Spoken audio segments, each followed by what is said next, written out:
So welcome back, everyone.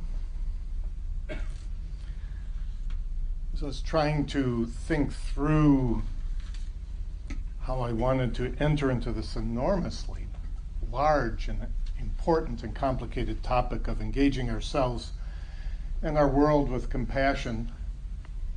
And this falls into the welcome to my brain category. I thought of the old Gary Larson cartoon, what we say to dogs and what they hear. I think there were several of them, actually. And in the cartoon that I remembered and that I actually found on the internet, man is scolding his dog Ginger. And he says, "Ginger, I've had it, Ginger. You stay out of the garbage, Ginger. Understand, Ginger?" And of course, most of you know how Ginger's side of it goes. What Ginger hears is, blah, blah, blah, blah, Ginger, blah, blah, Ginger, blah, blah, blah, blah, blah, Ginger. And not long after I started going to prison as a volunteer in 2009, I had one of those moments with me, probably not surprisingly to those of you who know me, in the role of Ginger. Somebody asked me, "Why do you do this for those people?" That's what she said. What I heard was, "What's wrong with you, David? We should just lock them up and throw away the key, David. I don't care about those people, David." This dichotomy between what is happening in front of us or what is being said to us and what we hear.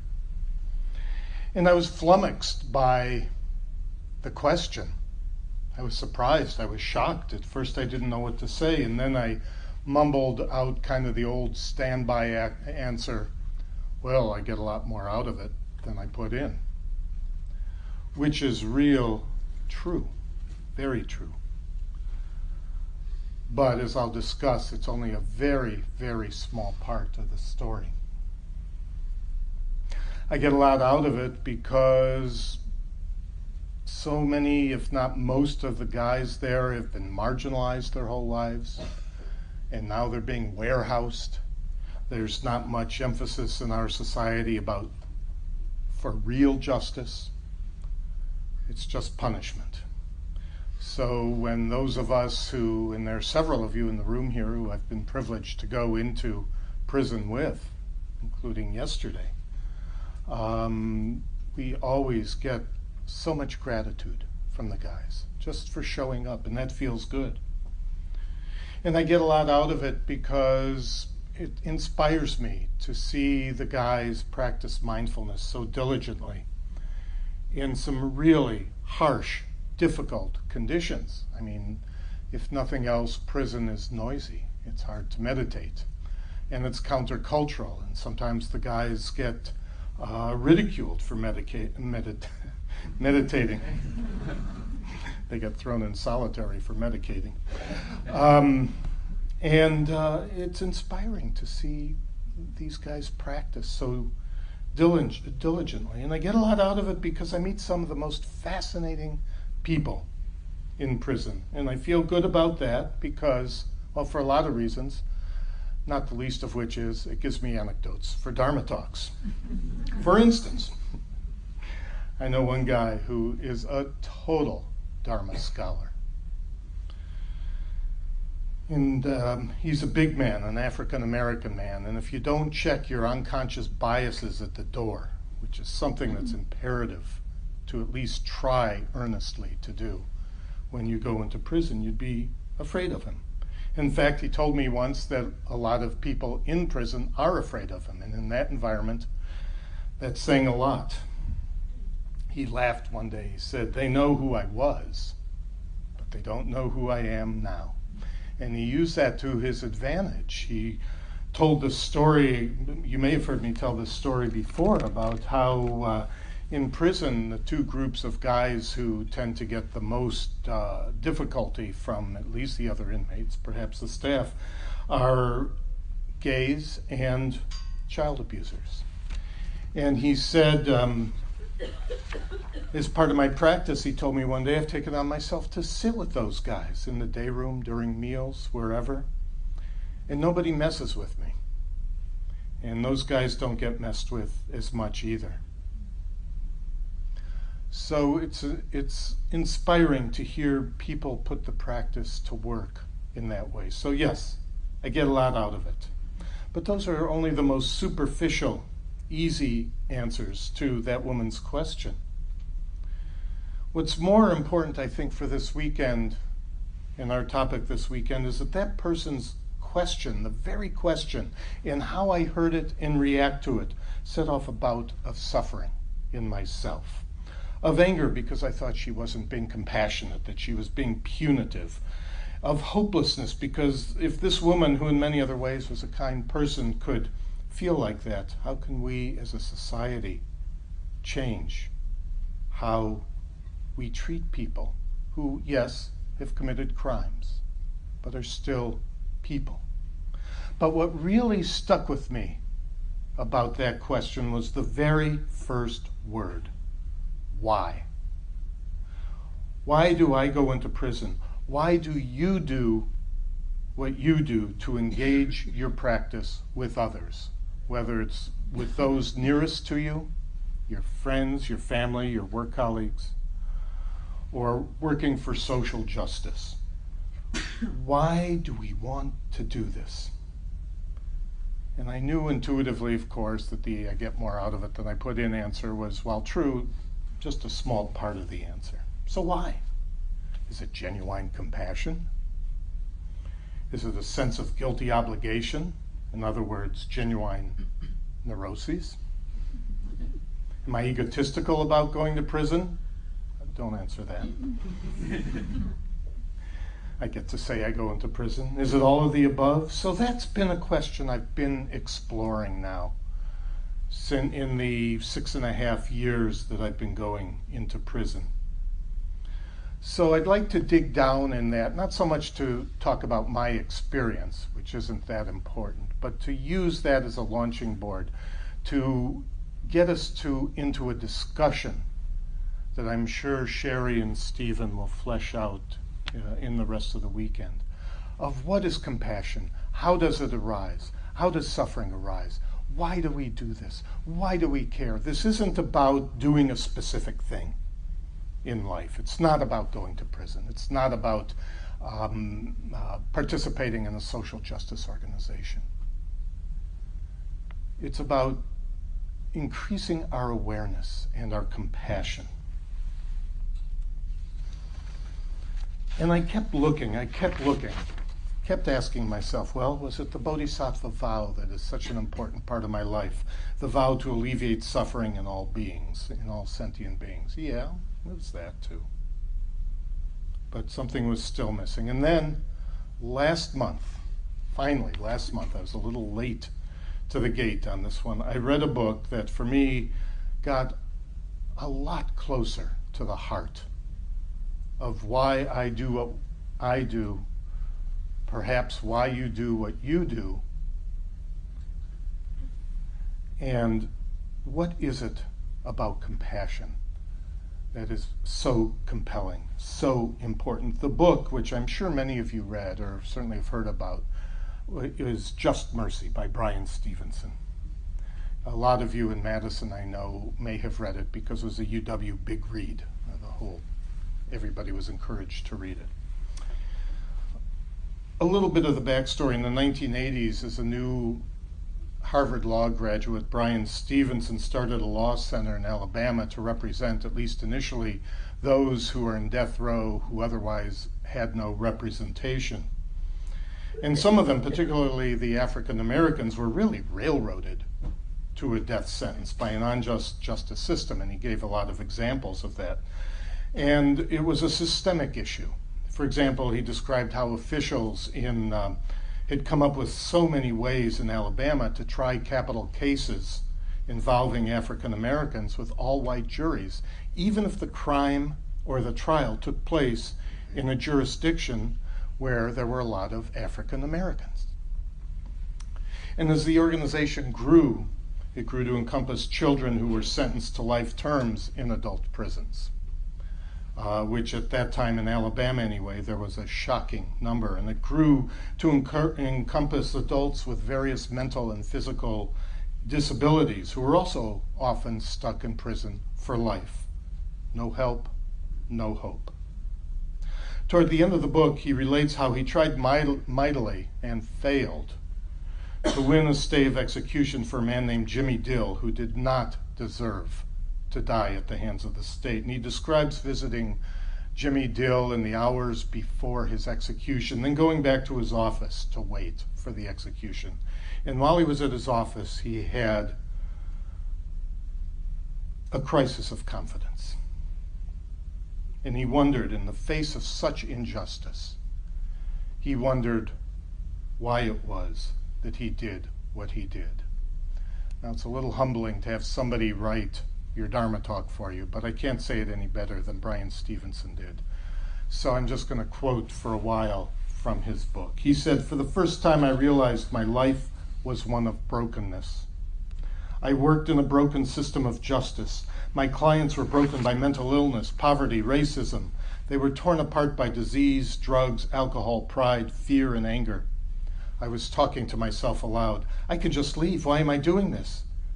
It took me a while to sort out, but I realized something sitting there while Jimmy Dill was being killed at Holman Prison. After working more than 25 years, I understood that I don't do what I do because it is required or necessary or important.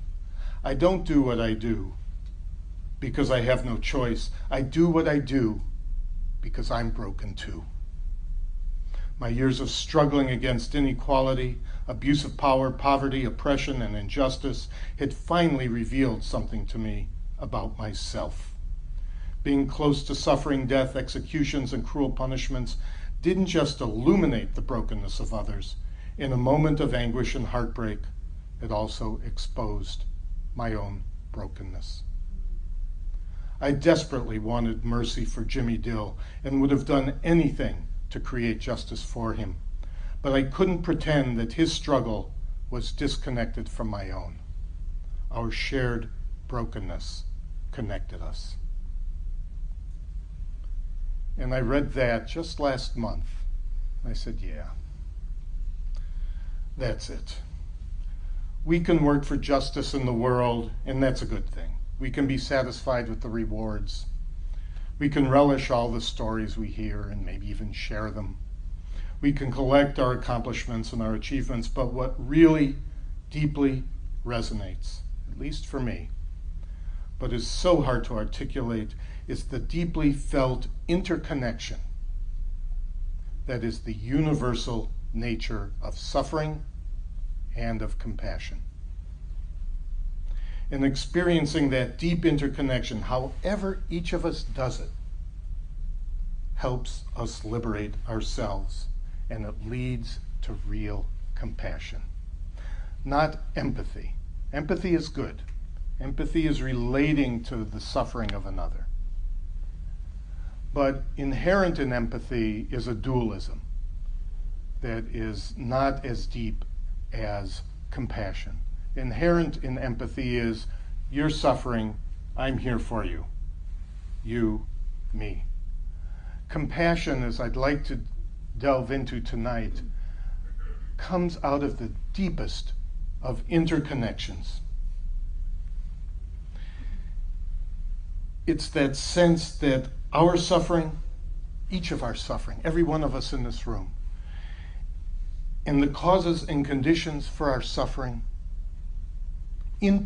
are, to use Thich Nhat Hanh's expression, is radically interconnected with the suffering and the causes of suffering for everybody else.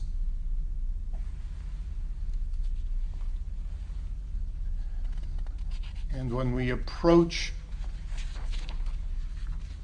life in that way and have the courage to be present to suffering in that way, in a mindful way, we see that.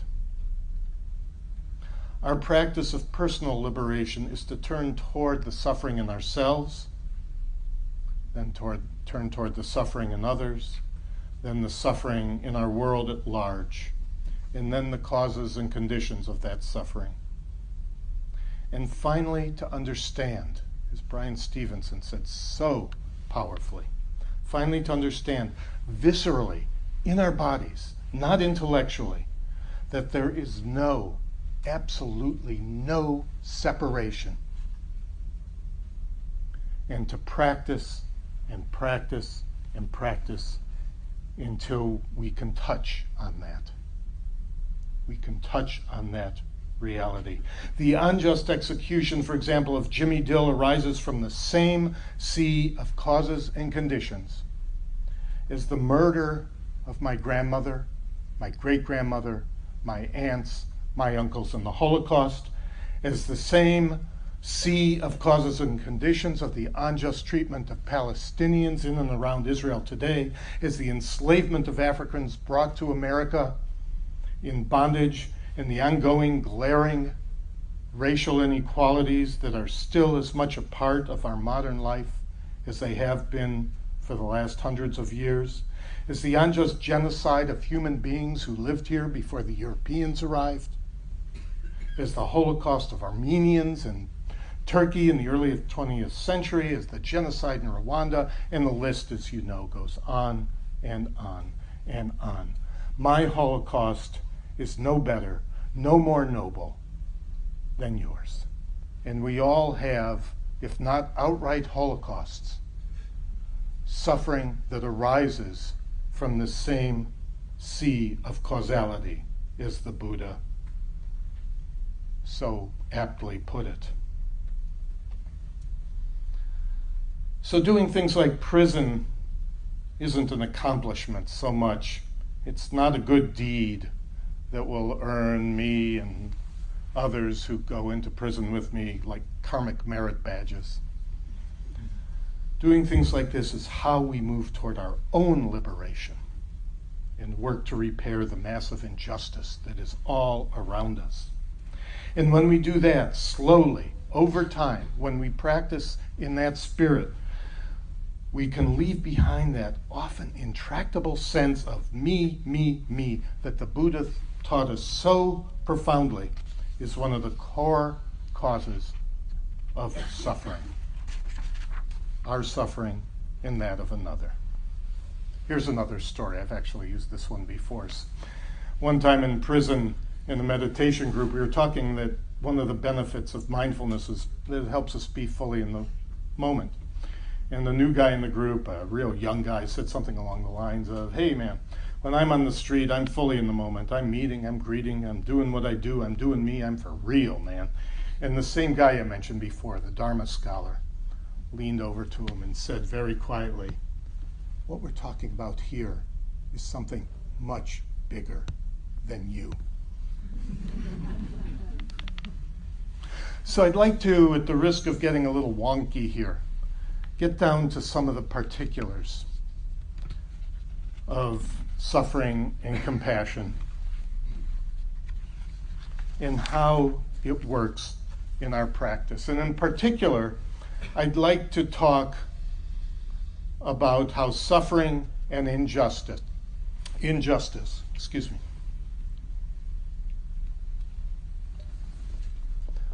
both personal and societal, arises from what are called mental formations.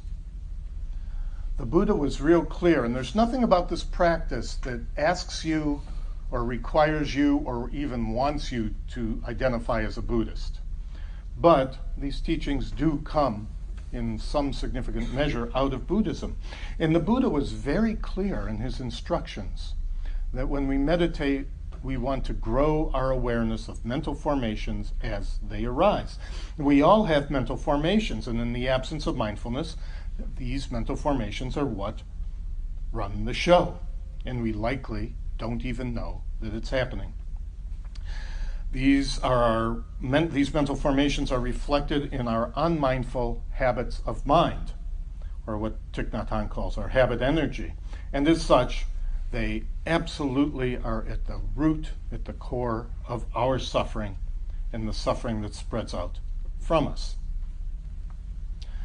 Now, mental formations can seem awful abstract. If you picked up a book on Buddhism that discussed mental formations, you might well have the same reaction I did the first time I read about mental formations, which I can summarize in one word: huh?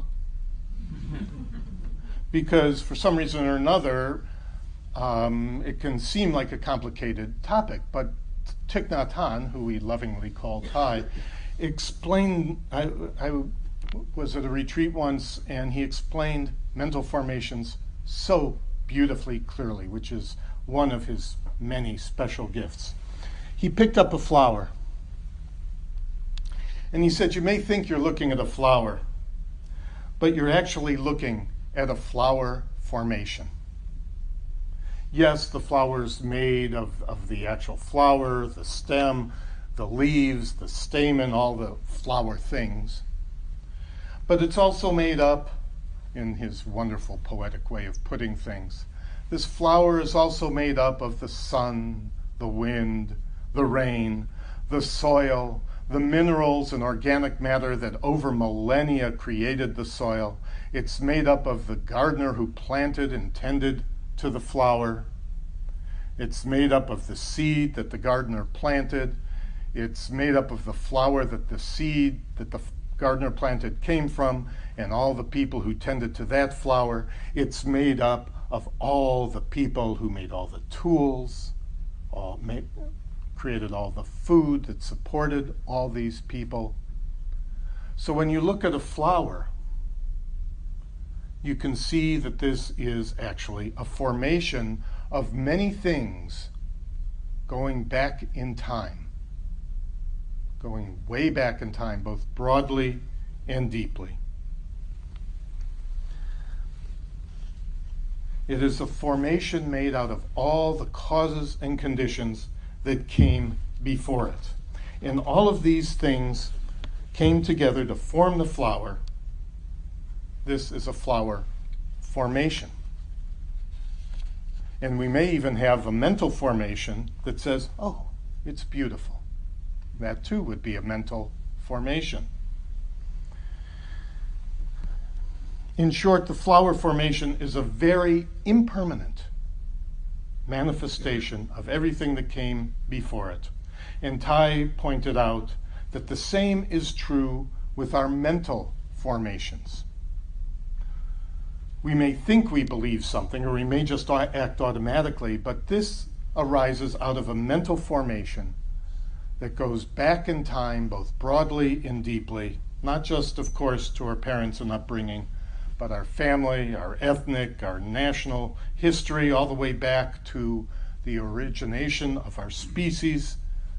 Let's face it, we evolved to be warlike, tribal, have an us versus them approach to life, a me versus you approach to life, and this was survival. This is all of us as animals. We evolved to be fearful, to be wary, to plan, to analyze.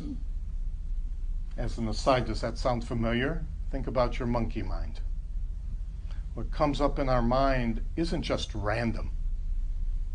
It actually comes out of the soil of our mental formations. So, a few examples. If we grew up with an abusive parent, our mental formation may be one of deep underlying anger. And we may be combative or argumentative in our lives, even when our abusive parent isn't there, perhaps only when we think of our abusive parent or we're triggered in some way. Or if we have the mental formation that we're in charge, that being in charge is our birthright, we will be on guard, whether we know it or not. Whether we know it or not, we will be on guard against those we fear may usurp that power.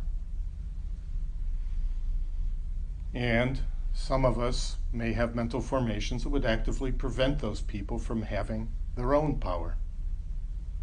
Now, these mental formations, these are just a couple of very superficial, actually, mental formations, because this is a very complex area. But I only have 3 hours to talk. Oh, wait, I'm sorry. They have several characteristics. First, they're very deeply ingrained. They're very deeply ingrained. We don't even know they're there most of the time. And in the absence of mindfulness, we don't even think about them. And if we do, we just take them to be how life is. Second, mental formations aren't reality. There are incomplete, unmindful, habitual, and conditioned version of reality. So as I mentioned, if you're abused as a child, and you look at me and say, that guy looks like my father, and you get all angry and upset, well, that's not reality. And the triggers that might launch that reaction aren't reality. These are our mental formations. They are made up of things that are not us, that we had no part in. But they do become reality, as I'll discuss a little bit more, what Eckhart Tolle calls mind-made reality. And we practice mindfulness because when we shine the light of our present moment awareness on mental formations as they arise, we can see these mental formations for what they are. They're temporary. They're not based in reality of the present moment. And when we do this, they begin to lose their hold over us. Or as Thay put it, when the lamp of mindfulness is lit up, the mental formations under observation will naturally transform in a wholesome direction. So that's each of us. Now, if you put together all the personal mental formations over hundreds of thousands of years in billions and billions of people who have ever lived, you have society and societal mental formations. Quite naturally, well, maybe naturally has better connotations than I mean, quite understandably, and not surprisingly, then, some people in our society became ins, some became outs. The outs were subjugated, enslaved, exploited. My people supposedly built the pyramids as slaves. It goes back. We didn't just invent this. And the ins automatically do what they feel is necessary to maintain the situation. And as I mentioned, one of the characteristics of societal mental formations are the same as our personal mental formations, is that they're automatic, non-reflective, unmindful. And after a while, that's, in the absence of mindfulness, that's just how things are. What I'm getting at then is that the universal nature of mental formations and suffering, we all arise out of the same soil. Every one of us. For example, I'm the son of a Holocaust survivor, but in that light, it's not possible to consider that the Holocaust was separate from or different than, other than the details, which in the light I'm trying to paint mental formations, other than the details, the Holocaust was any different than slavery and all the other injustices. It all grows out of the same soil. A huge example, I'll give you a societal mental formation, race. Since a United Nations sanctioned study in 1950, scientists have agreed there is, from a scientific point of view, no such thing as race. We're one species, and yes, there are geographical, ethnic differences among us, of course, that goes without saying. But there are not separate races, we are told by scientists. But to say there is no such thing as race is absurd. It's insulting. Because our societal and personal mental formations have created it. There are extreme, this isn't new news, there are extreme disparities based on the mental formation of race that really is nothing different than normal intraspecies differences in pigmentation. And these disparities are based on mental formations, to be grossly simple, the us versus them, me versus you thing I mentioned before. But this is how mental formations cause suffering, because they are not based in the reality of the present moment. Now, here's the next thing to keep in mind.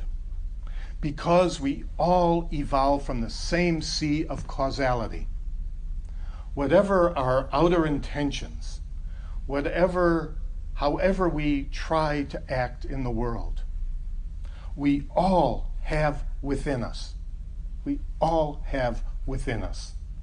the mental formations that cause suffering in others and the mental formations that led to societal mental formations. I am painfully aware, given how I sometimes react to my own mental formations, when I go into prison and I'm working with somebody, say, who's committed a violent crime, that the seeds of that violence are also within me.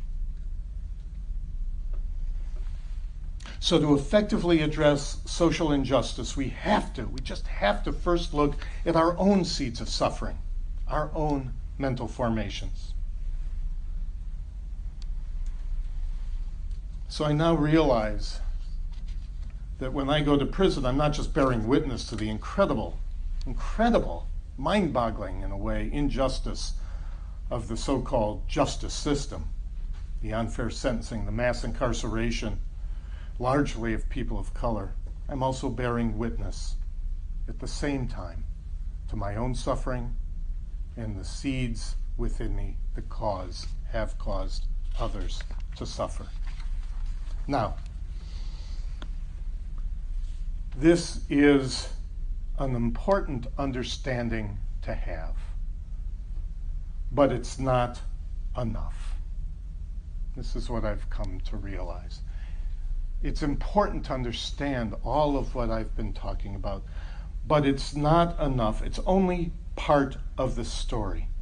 It's the part of the story that opens the door to compassion, that quivering of the heart in the face of suffering.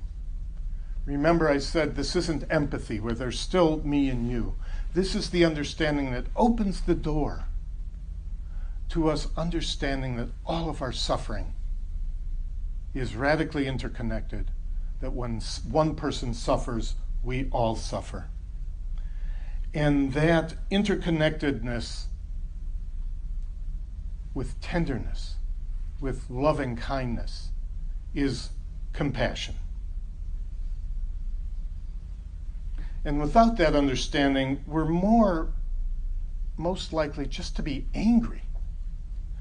And I'm not going to argue against anger being an understandable response to injustice, but it's not always skillful. It's usually not skillful, and it's often counterproductive, because those are the mental formations that lead us to act in a way that cause others to suffer.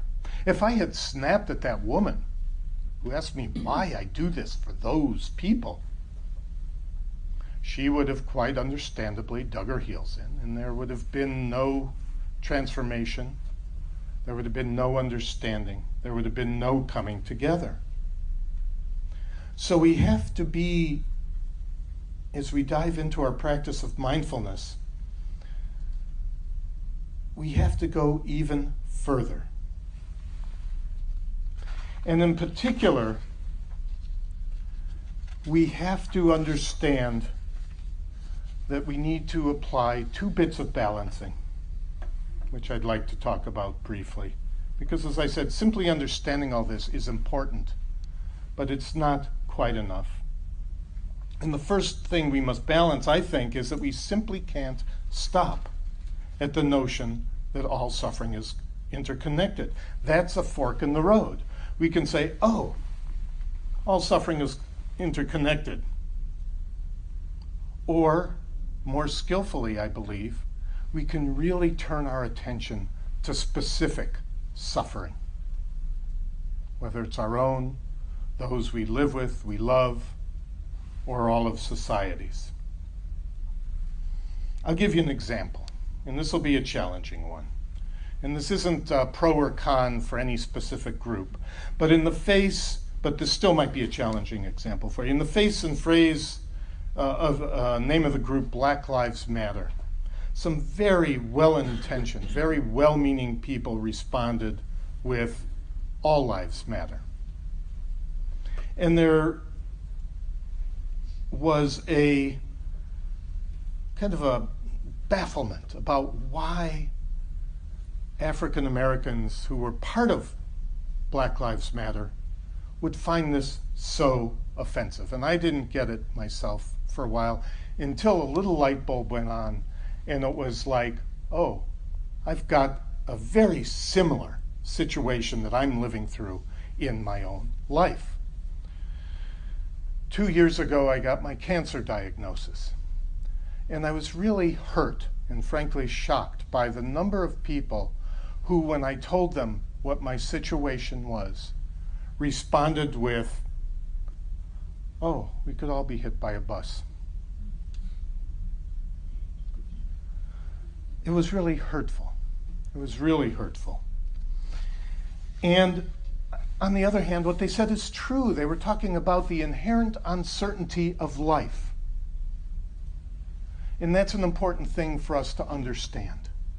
Life is inherently ungovernable and uncertain.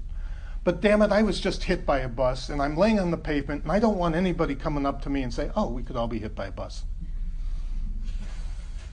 I needed a very specific caring and support and love for my situation. So yes, it's true, all lives matter.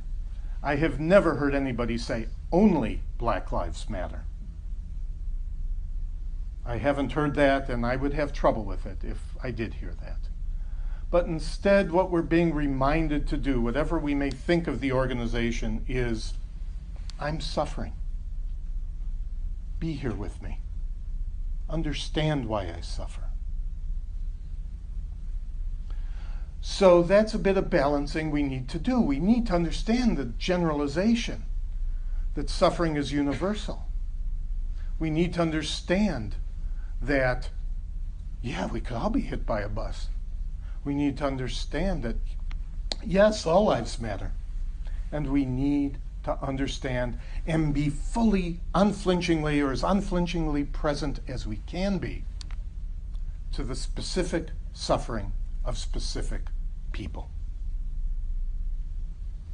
And that's part of the balance we need to do. And the other thing we need to balance is not making this practice make us passive, but also understanding not just that we each have the seeds of oppression within us, but that those who are actively being oppressive also suffer. Hurt people hurt people.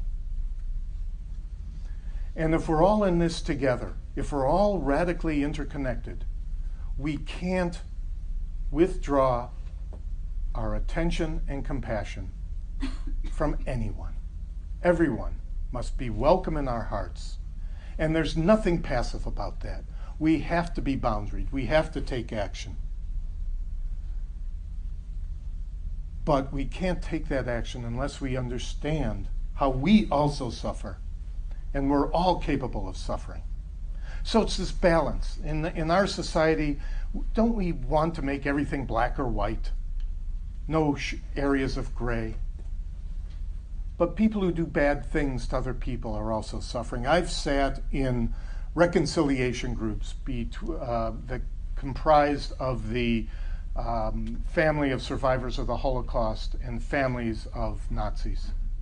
And I can guarantee you, based on that experience, that the Germans at the time suffered, even though they may not have known it. And believe me, the Germans of today, in our generations, are really still suffering. Suffering is suffering. Dukkha is dukkha. And it's amazing to me that when the Buddha gave us this practice, he understood all these nuances, all this subtlety, He understood about mental formations, and he told us in Thaypassana Sutra that these are among the things we need to become aware of as they arise. And he gave us the tools, meditation and mindful action, to help us become aware of them. Every time we meditate, we might think that we're putting together our shopping list for when we leave this retreat, but every time we meditate, we're also seeing our mental formations arise. And yes, putting together a shopping list comes out of our mental formations. I'm always putting together shopping lists when I'm meditating. Why? Because I'm afraid. I'm afraid that I won't have this or that. I'll be seen as a failure. Oh, I better buy more toilet paper. And, we can laugh about it, but it's true. So we see these things that arise in our mind, and instead of letting them just become our reality, we say, oh, look what's arisen in my mind. And we come back over and over and over again to the present moment, where those mental formations don't have power over us to guide our actions automatically. So we're meditating, a feeling arises, a judgment arises, an emotion arises, anger, impatience, what do you got? And instead of automatically acting about it, instead of hopping on it like it's the fastest horse we ever saw and galloping away, we say, whoa there, partner. What my dear friend Stephen calls that wait a minute. And this basic awareness is huge. It decharges our immediate reaction to our mental formations, and over time, it reconditions us so that they don't run the show. Or if they do run the show, we catch on a lot more quickly. Pretty cheerful stuff, huh? But here's the nicer part. An interesting thing happens on the way to awareness in the present moment. We're training ourselves to be present to what is. And we can't practice mindfulness selectively. We can't just say, well, I'm sitting in meditation now. I only want to hang out with the fun stuff. We're training ourselves to be with what is. And folks, what also is joy. Joy is the way we can continue to work for transformation for ourselves and the world without being swallowed up by the injustices we feel, the hurts we have, and all of our mental formations and all of your mental formations and all of our mental formations that lead to that suffering. Denying joy is more related to mental formations, I believe. This is my opinion. What's yours, as they used to say on TV. Denying joy is more related to mental formations of shame or unworthiness than it is to mindfulness. I remember being blown away the first time I was in India. And we were there to participate for a week or so at a charity in a slum in Delhi. And I was just blown away by how people lived in the street, as is everybody who witnesses this for the first time. People were sleeping on the pavement, no cushions. There was feces in the gutter nearby. Feral dogs roaming around, no food or very little of it. People were emaciated, running sores. And people were also talking, smiling, joking. And that's part of life, too.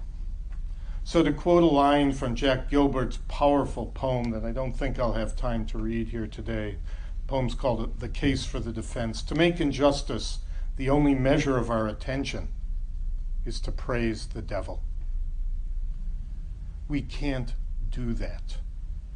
But it really is so easy to be swept away by the power of injustice, to become obsessed with our efforts to overcome injustice, and if we're not trying to overcome injustice, to be obsessed with our own mental formations about how life isn't fair, how life really sucks. It's so easy to do that. It's so easy that we can forget to be joyful and to cultivate joy. So joy isn't instead of suffering. It just is, just as suffering is. And if we understand that about joy, and if we understand that we can cultivate our capacity to feel joy, then it makes us more whole. It makes us more able to deal with the challenges of the world, with the hurts we all carry within us, with the hurts we're capable of perpetrating on others. So think about that. I do. Monday, Mary and I are going to hang out with Archie, who, if I did have 3 hours, I could tell Archie stories. He's our 2.5-year-old grandson. In a few weeks, we're getting the whole family together, all the kids, all the partners, the 2.5 grandkids, one more on the way. And every time I think about that, I smile. Wow, this life isn't just suffering. It's not just suffering. And I think, like all of us, though, that's something I have to cultivate. I have to work to cultivate. Like everyone in this room, I've been broken by many things, to use Brian Stevenson's word. I grew up in a household in which the pain at times was palpable, in which the anger and the sense of helplessness and the sense of being persecuted was in the air. It was something sometimes that we breathed in. Those things broke me just as parts of your own background broke you. And when I go to prison, I see such horrible injustice. Nearly, I think many of you know this, nearly half the inmates in Wisconsin prisons are African American men, but only 3% of the population is. And I see mental illness. We all do. All of us who go into prison see mental illness every time we go in many, if not most of the people we are with. I worked with one, and we see the incredible injustice of our criminal justice system. I worked with one guy who was in a non-fatal traffic accident, an African-American guy who was in a non-fatal traffic accident fleeing from a non-violent crime. 40 years. If a white guy had done that, and maybe if he was intoxicated, he wasn't intoxicated, maybe 10 years. We were there yesterday, into solitary confinement. I worked with one guy in solitary confinement who, when I first started meeting with him, had been there 2 years. One of the first things he told me was that he wanted to kill himself. After I'd visited him, some number of times, 6 months, he tried. He had been cheeking his meds. Cheeking is you put it in your mouth when nobody's looking, you take it out and you save it. And he saved up all of his meds, and he tried to commit suicide by taking them all. He failed. When he returned from the hospital, they gave him another year in solitary confinement for illegal use, improper use of prescription medicines. He said, I'm going to do it again. Just wait. I checked. He hasn't yet, thank God. His initial crime, car theft, non-violent crime. He went to a medium security prison, got in a fight, got sent to the Supermax, and was in solitary ever since. And I see this. You can't miss it when you go into prison. And I see in this sense of helplessness, this particular fellow's sense of helplessness and hopelessness, the same roots as the helplessness and hopelessness that I carry inside me. And in the absence of mindfulness, yeah, I'm capable of lashing out, because all this suffering and the causes and conditions of suffering arise from the same sea of causality. So I'd like to close, or begin to close, with just another brief quote from Brian Stevenson and Just Mercy. He said, "We have a choice. We can embrace our humanness, which means embracing our broken natures and the compassion that remains our best hope for healing." I love that. He said we can embrace our broken natures and the compassion that remains our best hope for healing. Or we can deny our brokenness, forswear compassion, and as a result, deny our own humanity. I thought of the guards strapping Jimmy Dill in the gurney that very hour. I thought of the people who would cheer his death and see it as some kind of victory. I realized they were broken people too, even though they would never admit it. So many of us have become afraid and angry. We've submitted to the harsh instinct to crush those among us whose brokenness is most visible. There is no wholeness outside of our reciprocal humanity. God, I wish I could have said that. There is no wholeness outside of our reciprocal humanity. So this practice is a huge challenge. Can we work to build our compassion? Can we work, if that's what calls us, for the justice of others, while at the same time recognizing that the suffering of others is radically interconnected to our own? In fact, it's the same suffering. Can we recognize the seeds of injustice that we may choose to fight against also reside in ourselves? And to not embrace that fact is just sheer denial.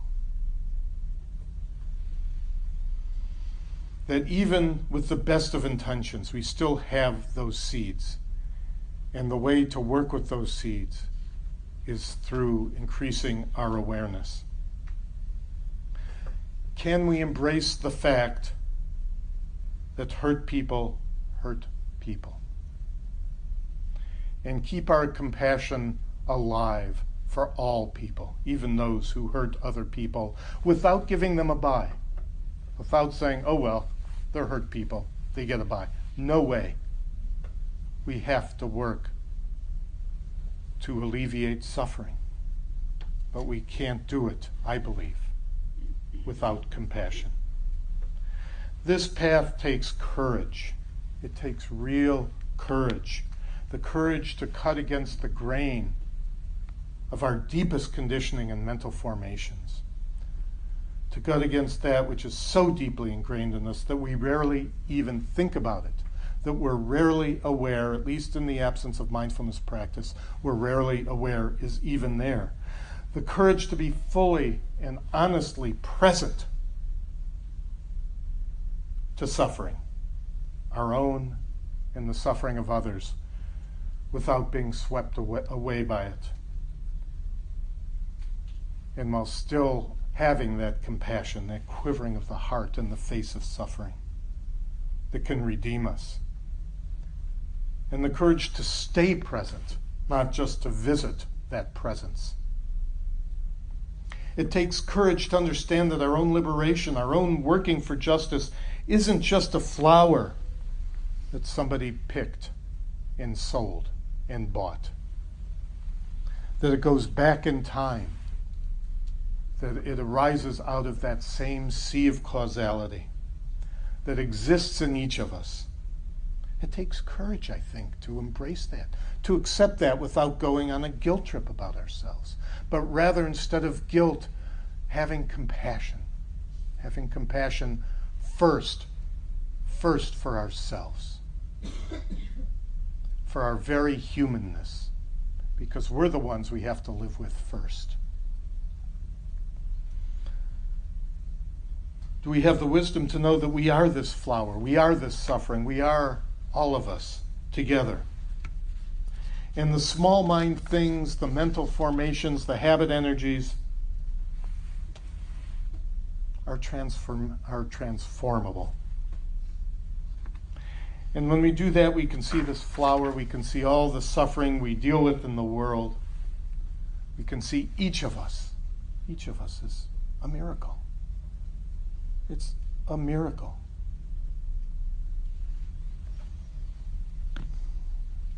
A few months ago, I was finally able to return to prison after I had started a course of treatment last spring, which I'm still on.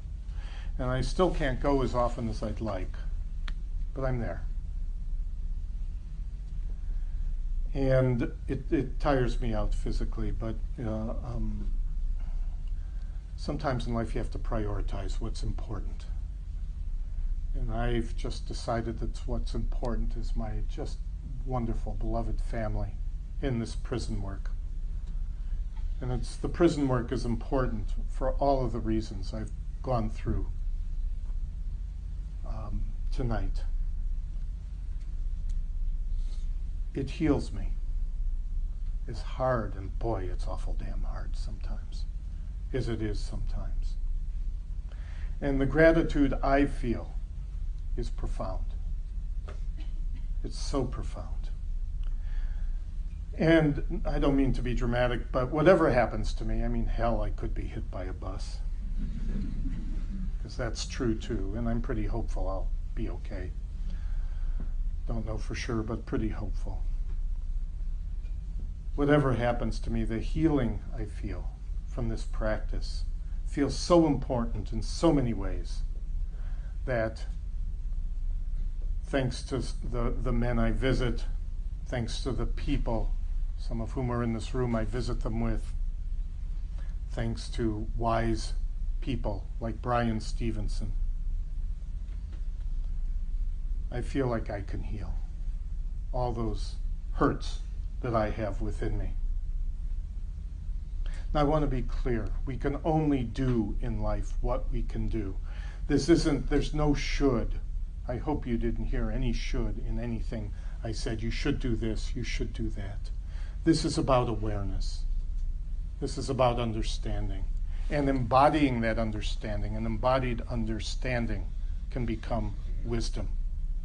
And the embodied understanding of compassion, of suffering, can become compassion. But more than anything else, it's a call to practice. A call to understand, not just intellectually, but in our bones, how suffering arises, our own suffering and the suffering of others. It's the practice of turning toward. But it's not just the practice of turning toward suffering. As I said, it's the practice of turning toward. And lo and behold, when we start turning toward, we find that we're also turning toward joy, whatever the conditions in our life. So it's also a call to embrace joy in ourselves, to embrace the joy that others bring us, to increase our awareness, to be present, to be fully present, to be fully alive in this life. And that's what we can bring to the world. There's that increasing awareness that transforms us, that is the true gift of this practice of mindfulness. Thank